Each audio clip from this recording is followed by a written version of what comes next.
Really excited to hop into part 2, Let's Talk Relationships. And today we're going to be diving into red flags and questions to ask within a relationship. So please know, with these conversations, these are off the top of our head. We prepare individually, but we don't come together. So as soon as we hit record, there is no telling what is going to happen. So please stay on your seats because you don't know what's going to come. We don't know what's going to come. So where did you want to start for today? And the reason we do that is because once we have discussed the subject, it's like we go deep and then it's like, what did you say? What was that? That was a good point. We don't do that. So that's why we want to be fresh and authentic with you where we have not practiced it. So it's really important for us to do that, right? So what I would like to start off is let's talk about being single. What does singleness really mean? And we talked about self-awareness last time, but we really didn't get into how that connects to being single. So I'm going to talk about that for just a moment, and then that's going to be our launching pad, right? So being single, number one, most people don't want to be called single. They don't want to say, it's just like it's a negative connotation that leads to people saying, well, I'm single. They say, well, I'm dating. They put all this other stuff, or I'm intentionally not doing something. Like being single is some kind of mark that has negativity connected to it. So that is the first thing. Let's be aware of that. Number two is that is other people's opinion of your current state. Don't move, or be careful about moving to being in a relationship just so you won't say I'm single. Because single, sometimes people think of that, well, that means nobody wants me. That means that I'm not, whatever. It's a negative connotation, right? It's not. It's not. You can decide to be single for this moment. But let's say what I believe single is. Singleness, when I look at it, I look at a whole person, someone who is learning to be whole and complete on their own. I get a chance to spend time with me. Have you run into people who don't like silence, who don't like to be by themselves, who don't like to think inside and make them cause themselves to be better? Those people, there may be a disconnect in their perception of being alone or single, right? However, I really like me. And when I say that, I'm not saying you don't. I'm saying that I like being by myself sometimes because I need to check myself. I need to get some quality time with me to know what I'm thinking, that kind of thing. But I think within healthy relationships, the self, your self stays there. And within a partnership, you come together and hopefully you both make each other a little bit better, but you are still you and they are still them. And together, hopefully y'all work together and it's something better, because I can do bad all by myself. And I can do good by myself. Exactly. And the goal is that within that partnership, that it is something better. And Amanda with Carve Your Own Path, she mentioned something, because we stream live on TikTok, that it's not a hierarchy. It's not like marriage is up Thank here you. and then fiance dating. There isn't this hierarchy, that really there are benefits to both states. And I don't think people talk enough about that. And that's not really the point of today, because really we want to give some practical tips for people that are looking to be in relationship. But I think having that good solid foundation, that there's nothing wrong with being single. Right. So you can be okay, because really I talk with a lot of people that desire to be coupled, and I tell them, you could be with someone. Now, that's the truth. You could be with anyone because there are people that are interested, and you could, but you have standards, and there's nothing wrong with that. And it's like, hey, if I'm going to be with someone, I would like for them to be emotionally intelligent. I would like for them to respect me. I want there to be trust within this relationship. There's nothing wrong with having those standards and holding those. But I think that often there is this kind of hierarchy. And then also I think sometimes people they think, oh, I can't succeed at my job until I'm don't. this, Right. or I can't do these things, that singleness is somehow holding them back from whatever they want in life. When really, oh my gosh, I traveled so much more when I was single. So I am married. I have been married for almost since 2013. So through the years. And really, I did a lot before. And we sometimes joke, because I have this joke, my house would look totally different if I was single, because I really am in a partnership, and we talk and we discuss, and he doesn't do something in the house that I'm not okay with. I don't do something in the house that he's not okay with. Like we come together on those things. But being able to be by yourself, you don't have to check in with anyone. You do you. You take care of you. Now, there are some benefits to partnership, because I've been very honest about the fact that launching my business, the reason why I was able to walk away from a salaried, very stable, cushy job, was because I have a husband that has good health insurance and that had a steady, consistent income while I was launching from that place. And so there are definitely benefits to being in a relationship, but there are a lot of benefits to singleness as well. And my point of even starting off with singleness is this, is that the best relationship you can be in, first of all, is a relationship with you. Because when I'm in a great relationship with me, I know what I'm willing to do. I'm not waiting on somebody to take me to a trip and do whatever. I have done that. I don't walk into the relationship and start listing the things that I didn't think I could do because I was single at that time. Now I want to try, whatever the list is. It puts a lot of pressure on the relationship. So the first thing I would say is be good to you. Know who you are.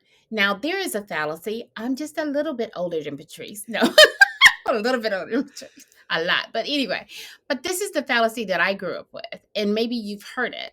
You said, they say that it's being married is two people coming together and becoming one, as if each person, or you want a 50-50 relationship. Have you heard those things?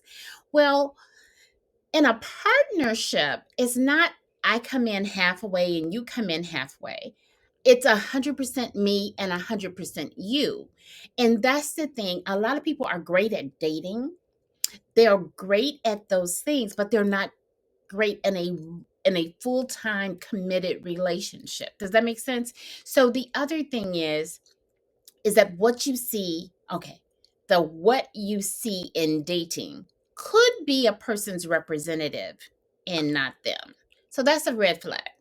If a person, when they drive, and I'm just going to give a couple examples, if they're driving and every car they get in front of them, they scream and holler and rah, rah, rah, flag, flag, flag. If they treat the waitress really, male or female, if they treat them really bad, flag, flag, flag. If they only open the door for you and the person right behind you, they shut the door in their face, flag, flag, flag. However, guys, on the other side, when you open the door for her and you let 2 or 3 other people in and she stands there and she's all upset about it, flag, flag, flag. If when you talk to the waitress nicely, or you're him or her, or you say anything, and they look at you and they're all upset, that's a flag. So yes, let's use the example. For me, in a partnership, think of your key rings. Think of your key ring. On my key ring, there's a lot of keys. Each key has a purpose. Each key has a purpose. Most people don't take a lot of duplicates of the same key with them on their key ring. Each key is an individual. It has a purpose. But when you bring them together, you can get, let's say if your door has 2 locks. So the top lock has a purpose and the bottom lock has a purpose, and you have to unlock both of them to get into your door, right? So my point for saying that is this, is know your purpose. Know who you are. So when you come to a relationship, you're not coming in starving. or compromising yourself or by trying to become who that person wants. Yeah. Those are all red flags. So if somebody meets you and they're immediately trying to change you. Now, there is a difference between, so for me, my husband, he eats organic. Like when I met him, I ate really crappy. I went to crappy restaurants. I was a starving graduate student, not starving, but like I was very, very frugal, and I like to splurge on other things, but I didn't like to spend a whole bunch of money on food. He invested in his food, and meeting him, I was able to be like, with an organic apple versus a regular apple, that organic apple actually tastes like an apple. And I was like, oh, like that extra money actually is worth it. And so it's not that he changed me. It's that, oh, I've learned something new and picked up something. It's like, oh, I think I want to do this. And that was something that I was, and it added value. I think that's where you were going. That's where I was going. Added value. And being able to add value to one another, I think that's really important. And looking at how the person handles conflict. I think a lot of times people look at conflict as something bad, and they say, so I used to do marriage therapy and premarital therapy, and people would come and be like, we have never had an argument. And I'm thinking, that's not good. Like conflict. Now it's good. Yeah, we've never yelled and screamed at each other. We've never thrown things at each other. We've never been aggressive with one another. That's a low bar. Like that's good. But to say that we've never had a disagreement, we are always exactly on the same page. Well, at some point you're not going to be, and you don't know how that person reacts or responds in a crisis. And I also want to give a special note to be careful meeting someone when you are in crisis or just recently came out of a crisis. Because there is something called a trauma bond where sometimes we can come together in our pain. But then as one or both of us start to get better, sometimes that kind of breaks that initial bond, and we really aren't particularly healthy for one another. And so I really do think that coming into relationship, not that everything in your life. So when I started dating, everything in my life was not healed, I was not like, yeah, I needed to go to therapy. I needed to do my own work. But because within relationship, so I was fine single, because relationships bring things out where it's like, oh, wait a minute, that's an issue. But you don't know. I didn't know by myself. Right. But when I'm with you, it's like, wait a minute, what that is triggering something from my past. And it's not about you. So this is about them. This is not about you. So I need to go and talk to a professional to work on that. And when a person finds out that they're being triggered about something, right? And they will not go and get help, that's a sign. And I'm not saying it's you stay in, get out. I'm not saying that. I'm saying it's a sign. It's like when you buy a new item and you don't read the small print. Like dry clean only or something like that? Yeah, dry clean only. And then you wash it and you wonder why it's not reacting the way you thought it shrinks. It should be. It shrinks completely up, and then you say it's the garment. Nope. It had a tag in it. It was telling you already what to do. Even when you felt it, you said, this feels a little different. Your inner workings said, it feels a little different. So you always read the tag. You need to know. I love that, to trust your intuition. Oh, yeah. Trust yourself. Because sometimes you're kind of getting a feeling like something, I don't know exactly what it is. I can't put my finger on it. And I believe in Googling people. If you are dating someone, if you meet someone, especially you meet people online, get their first and last name and their city and put that in Google and see what pops up. Because one time I did that. I put it in Google and some serious stuff. Someone had some past charges. They weren't found guilty, but like those charges were significant enough for me to be like, I don't think I want to be partnered with you. And this was even like a thing that came up with you that was in the news and was pretty major. And then let's jump into dating apps. Just for a minute. We may have to do this on a full episode. But this is the deal. Just because you have categories that you are like in, and they said, oh, y'all match here, y'all match here, y'all match here.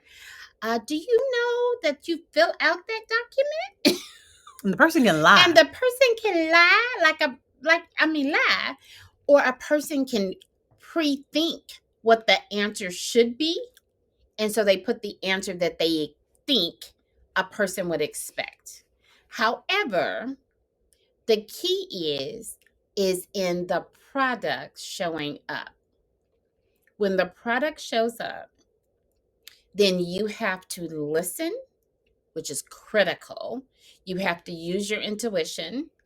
And see, some people will use their intuition and say, I don't know, I'm feeling a kind of way. Everybody in their life is saying, something's up. And you say, well, no, I'm going to keep on moving forward. That is really good, because I do think that once you start to get more serious with someone, you should bring them around your family and you go be around theirs. You should go be around their friends, because their friends will tell you if they're acting brand new, if they are faking it, they're like, what? You always drink 5-6 drinks. Like, what? Oh, because she's here, because he's here. Right. Now all of a sudden, so being around them with their friends, them coming around your friends, because people, not that you will take that as like a fact. So like if somebody was like, oh, is this, but I think it helps you connect with you to say, is this something that I would be okay? Because my thing is, the things I know before commitment, I can't complain about within commitment. And what I mean by that is, so before I married my husband, so COVID, people wipe down their groceries and all that good stuff. My husband's been wiping down his groceries since the day I met him, because wiping down your groceries, it helps your refrigerator stay clean. I don't know. Like he's been doing it forever. He's always kept hand sanitizer inside of his car. But like, so now within marriage, I can't get mad because he has hand sanitizer in his car. He's always been that way. I knew that before I married him. And that was something that never, ever changed. And so within this relationship, what if they never change? Can you do this forever? Right. And remember, ladies and gentlemen, you're not their savior. You're not there to save them.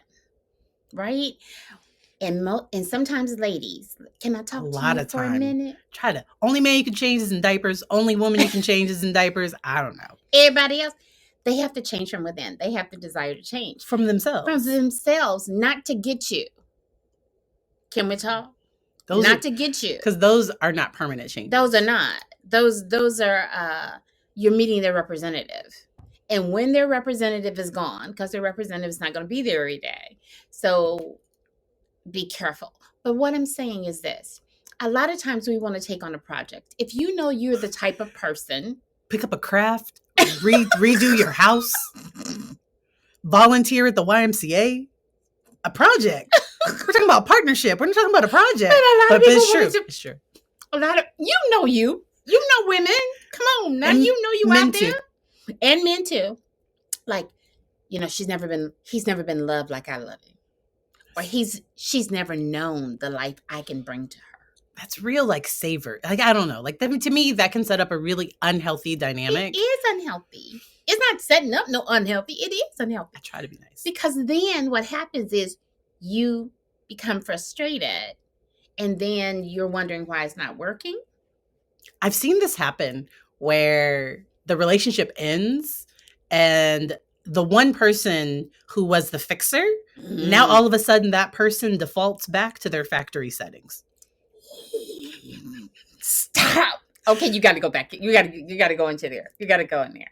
So the person, when the relationship ends, let's say because I'm with you, I'm sober. Because I'm with you, I'm going to work every day, and but you are the one who's like waking me up with you're helping me with my homework. Like, you are doing everything, and I'm just kind of showing up.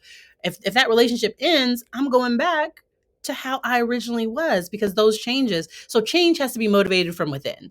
The changes I make for other people, those are not long lasting. They are only temporary. Even if the relationship is 4 or 5 years, once that ends, the person is going to go back to whatever they were originally doing. And I also think it sets up a dynamic of like, you're their parent and not their partner.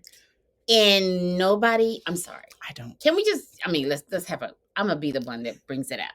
So ladies, I know you don't really want him to think of you them as your mother,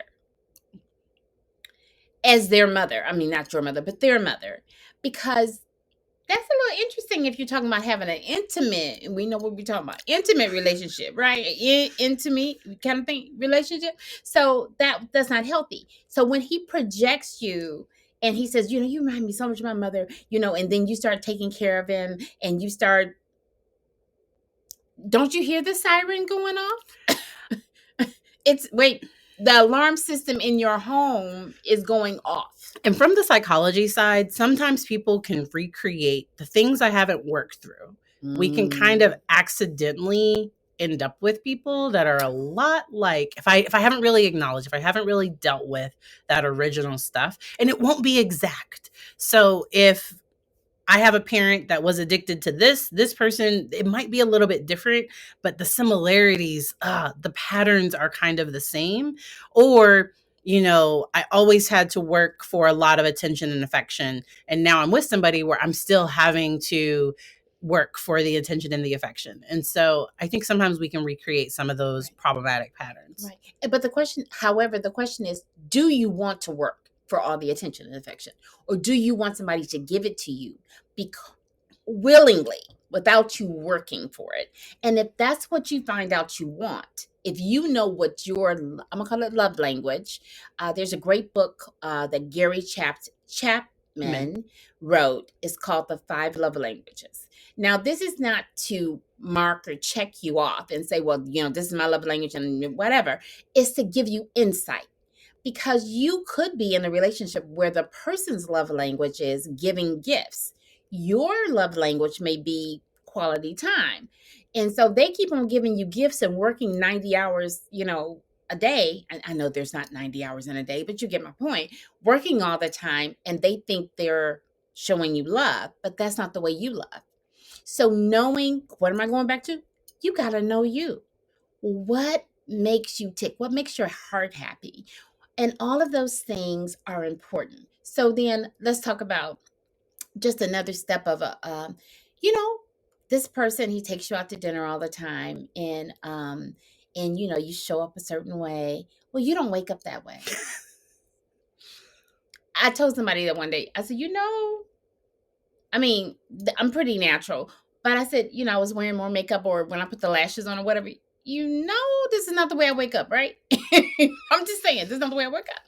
And that you like to be in the comfortable clothes all day in the house and stuff like that. But the only way he's ever seen you is perfection. And he's kind of a perfectionist. But I think you have to give people. You have to give people grace on that. And you have to be authentic. Let them know who you are, how you run your day, and ask a question. Hey, what did you do on Saturday?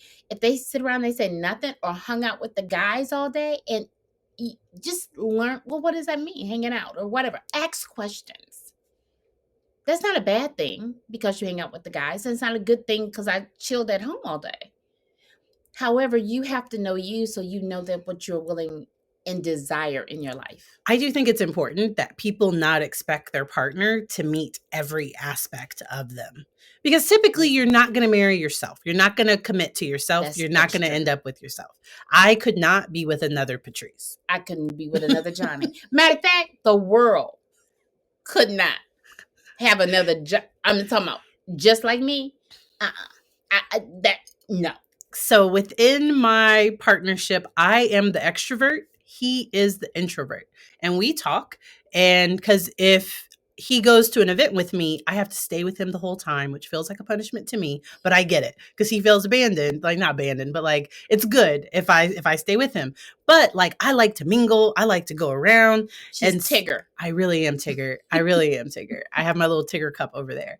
And so that's where sometimes we don't always go to things together. Sometimes because I'm not looking to him to meet all of my social needs. I have friends. I have these other areas where I'm able to get some of those social needs met.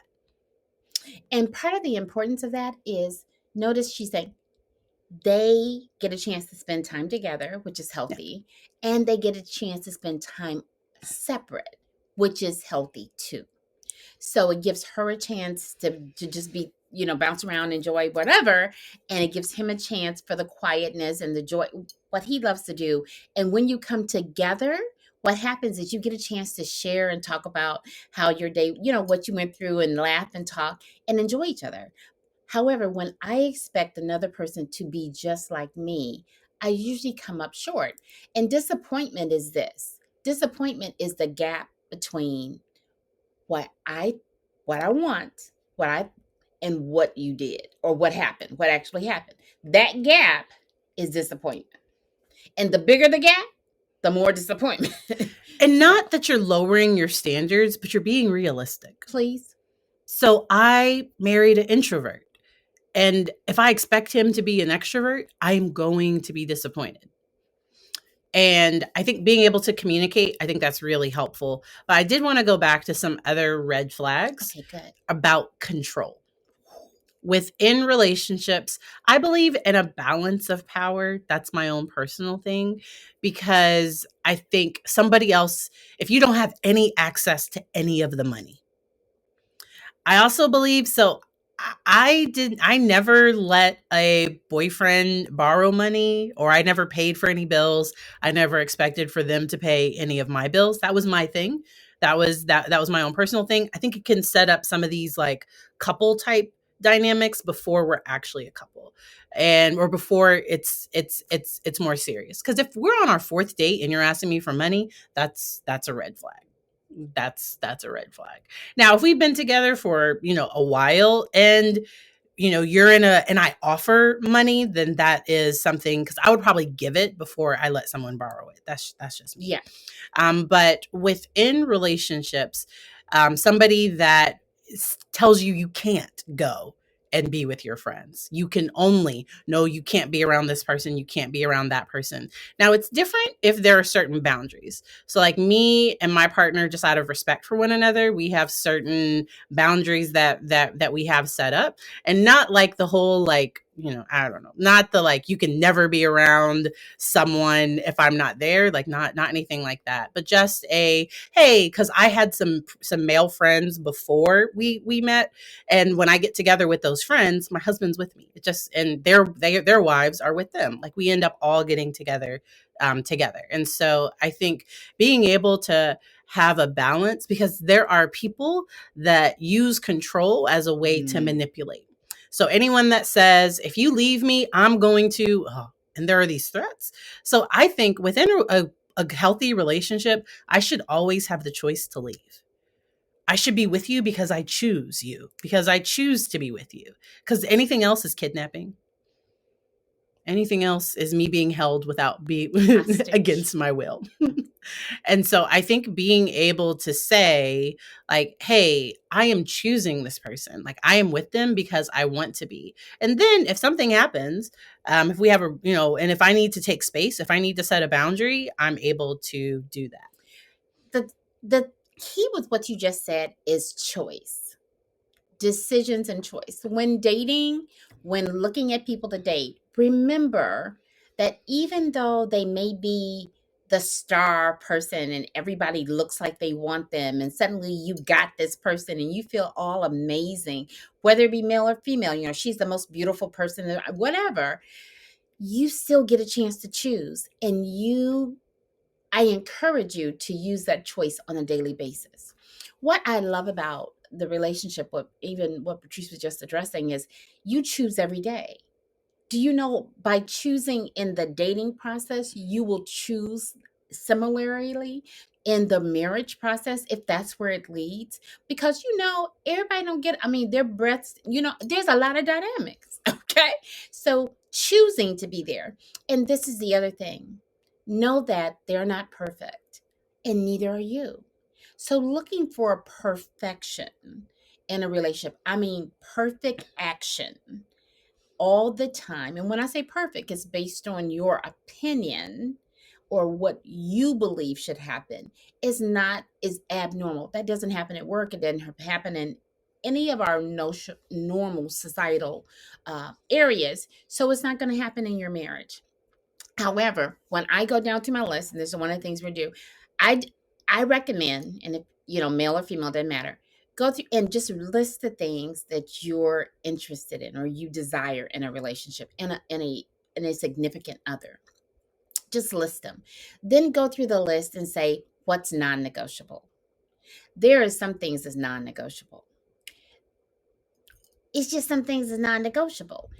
Know what those things are. Now, it can't be the whole list. Listen to me. Should not be the whole list. And then look at them from your perspective. If you're looking for someone that's a certain whatever style, rate, income, whatever, how do you marry up to that? Are you looking, and that will help in the relationship. Because if I'm asking somebody to do something I'm not willing to do, is it a non-negotiable? And if so, what is that based on? So that was some of the things that are flags. And then when you end up in a relationship or perceived a relationship, or you're dating or talking or whatever, then when one of the non-negotiables flags up, remember you said it was non-negotiable. So when it comes up, it's okay.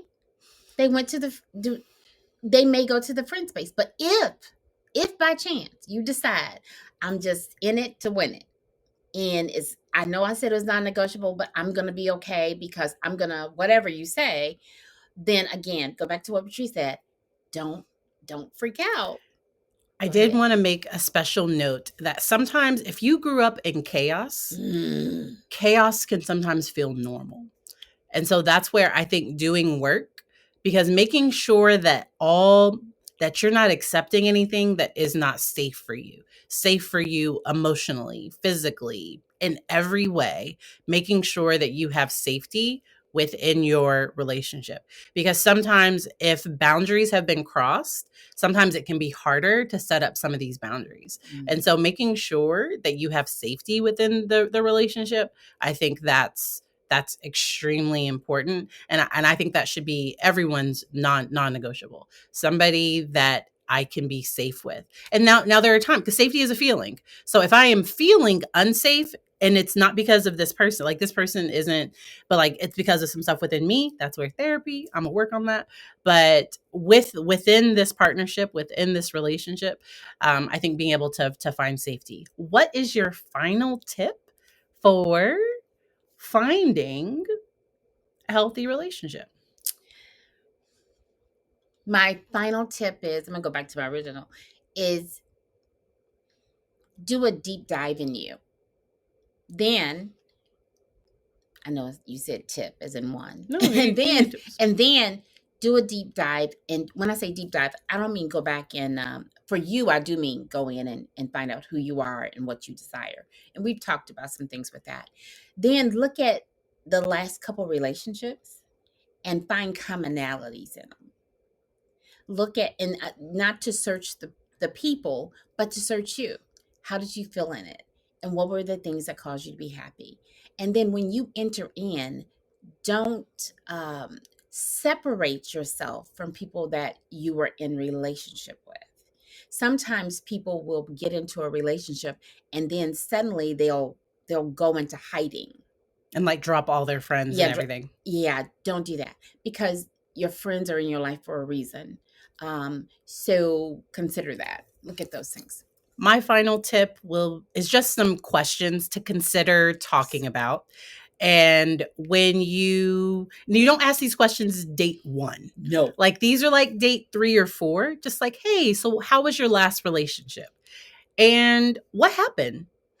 And so what would you do different?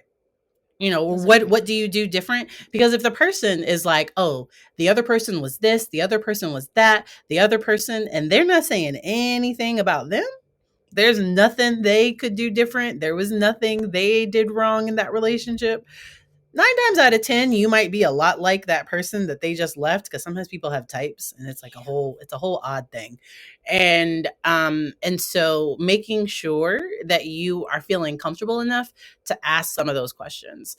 I think that is really important. Now there are people that just casually date. This is not if you're just casually dating, no problem. This is more for if you are looking to intentionally like work towards some type of partnership. somebody that's going to be in your life and play a pretty significant role. I think being able to feel comfortable enough to ask certain questions. Gottman has some great questions. I really like some of the research that comes out of, I think it's Daniel Gottman. I could be wrong, but that's I think that can be really helpful. And then there are some other people that I like too. If you have questions, please ask over on the YouTube page. You can also hop over to our TikToks or Instagram if you ever have questions on any of these topics.